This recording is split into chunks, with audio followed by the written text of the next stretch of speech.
IPL లో మరో ఆసక్తికర పోరు జరగబోతోంది. రెండో క్వాలిఫైర్ లో గుజరాత్ టైటాన్స్, రాజస్థాన్ రాయల్స్ తలపడబోతున్నాయి. లీగ్ దశలో రెండు జట్లు మెరుగైన ప్రదర్శనతో ఆకట్టుకుంటున్నాయి. 18 పాయింట్లు సాధించిన గుజరాత్ టైటాన్స్ రెండో స్థానంలో నిలిస్తే, రాజస్థాన్ రాయల్స్ మాత్రం 16 పాయింట్లతో నాలుగో స్థానం సాధించింది. అయితే తొలి క్వాలిఫైర్ లో రాయల్ ఛాలెంజర్స్ బెంగళూరు చేతిలో గుజరాత్ టైటాన్స్ చిత్తైంది. అన్ని విభాగాల్లోనూ పెద్దగా ఇంపాక్ట్ చూపించలేకపోయింది. రాజస్థాన్ రాయల్స్ మాత్రం అదరగొట్టేసింది. ఎలిమినేటర్ లో విశ్వరూపమే చూపించింది. హాట్ ఫేవరెట్ గా దిగిన సన్ రైజర్స్ హైదరాబాద్ పై అన్ని విభాగాల్లోనూ పైచే సాధించింది. ఎస్ఆర్హెచ్ ను ఇంటి దారి పట్టించి ఇప్పుడు రెండో క్వాలిఫైర్ ఆడబోతోంది. ఎలిమినేటర్ లో వైభవ్ సూర్యవంశీ వీరకొట్టుడు కొట్టాడు. ఆర్ఆర్ విజయంలో కీలకంగా నిలిచాడు. ఇప్పుడు భారీ స్కోర్ చేయకుండా వైభవ్ సూర్యవంశీని అడ్డుకోగలిగితేనే శుభ్మన్ సేన నిలబడుతుందనే చర్చ జరుగుతోంది. పవర్ ప్లేలో టీనేజర్ ను కట్టడి చేయలేకపోతే జీటీకి కష్టాలు తప్పవని ఎక్స్పర్ట్స్ హెచ్చరిస్తున్నారు. బీభత్సమైన ఫామ్ లో ఉన్న సూర్యవంశీపై న్యూ చండీగఢ్ లో అందరి ఫోకస్ పడబోతోంది.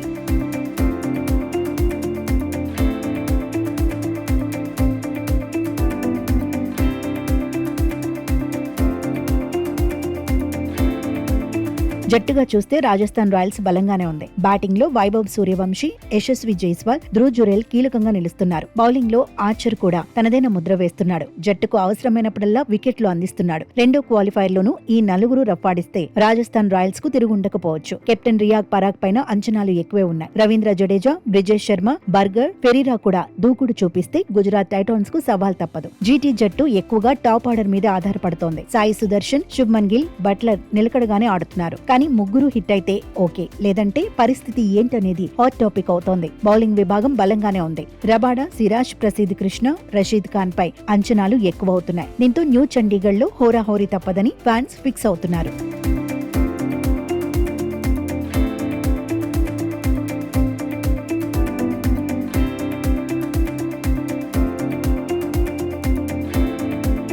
రెండో క్వాలిఫైర్ కు ఆతిథ్యం ఇస్తున్న న్యూ చండీగఢ్ పిచ్ బ్యాటింగ్ కు అనుకూలించే అవకాశం ఉంది. సీజన్ లో ఇప్పటి వరకు 5 మ్యాచ్లకు న్యూ చండీగఢ్ ఆతిథ్యం ఇచ్చింది. ఇక్కడ తొలి ఇన్నింగ్స్ యావరేజ్ స్కోర్ 220 పరుగులు. 223 పరుగుల టార్గెట్ కూడా ఈజీగా చేస్ చేయవచ్చని ఎక్స్పర్ట్స్ చెబుతున్నారు. అయితే ఒత్తిడి ఎక్కువగా ఉండే రెండో క్వాలిఫైర్ లో టాస్ గెలిచిన జట్టు తొలుత బ్యాటింగ్ చేసే అవకాశం ఉంది. ఓవరాల్ గా రికార్డులు మాత్రం గుజరాత్ టైటాన్స్ కు ఫేవర్ గా ఉన్నాయి. ఆర్ఆర్, జీటీ జట్లు ఇప్పటి వరకు 10 మ్యాచ్ల్లో ఫేస్ టు ఫేస్ తలపడ్డాయి. ఇందులో 7 మ్యాచ్ల్లో గుజరాత్ టైటాన్స్ గెలిచింది. 3 మ్యాచ్ల్లో రాజస్థాన్ రాయల్స్ సత్తా చాటింది. చివరిగా ఆడిన 5 మ్యాచ్ల్లో జీటీ 3 మ్యాచ్ల్లో విక్టరీ కొట్టింది. రాజస్థాన్ రాయల్స్ 2 మ్యాచ్ల్లో గెలిచింది. ప్రస్తుత సీజన్ లో చెరో మ్యాచ్ లో విజయం సాధించాయి.